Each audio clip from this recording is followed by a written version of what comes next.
Diamond city સુરતને નશામુક્ત બનાવવાના અભિયાન હેઠળ સુરત ક્રાઇમ બ્રાન્ચે મોટી સફળતા મેળવી છે. સુરત શહેરમાં પ્રતિબંધિત નશાકારક પદાર્થોનું વેચાણ કરનાર તત્વો સામે લાલ આંખ કરતા પોલીસે લાખોની કિંમતના એમડી ડ્રગ્સના જથ્થા સાથે એક આરોપીની ધરપકડ કરી છે.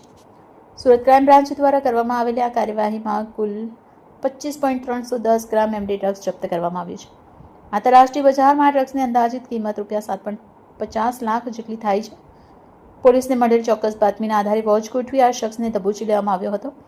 સુરત પોલીસે ડ્રગ્સના નેટવર્કને તોડવા માટે આરોપીના રિમાન્ડ મેળવવાની તજવીજ શરૂ કરી છે. આગામી દિવસોમાં આ કેસમાં વધુ મોટા ખુલાસા થવાની અને અન્ય શખ્સોની ધરપકડ થવાની પણ શક્યતા સેવાઈ રહી છે. Bureau chief Sunil Ganjawala, bullet 26 Gujarat news, Surat.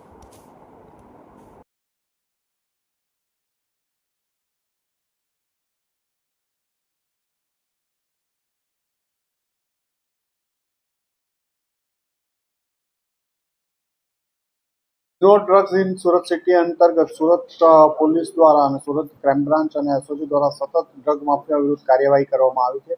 આવી જ એક ઇન્ફોર્મેશન આધારે સુરત ક્રાઇમ બ્રાન્ચના પોલીસ ઇન્સ્પેક્ટર જયંત ગોસ્વામી અને એમની ટીમના પીએસઆઈ ભાટીને એક ઇન્ફોર્મેશન મળી હતી કે રાજસ્થાનના બાલોતરાનો રહેવાસી નરેન્દ્ર ડારા સુરત શહેરમાં કોઈને એમડી ડ્રગ્સની ડિલિવરી કરવા આવવાનો છે. આ બાતમી આધારે એમણે વોચ ગોઠવેલી હતી અને જેના અનુસંધાને ગઈકાલે એમની ટીમને સફળતા મળી.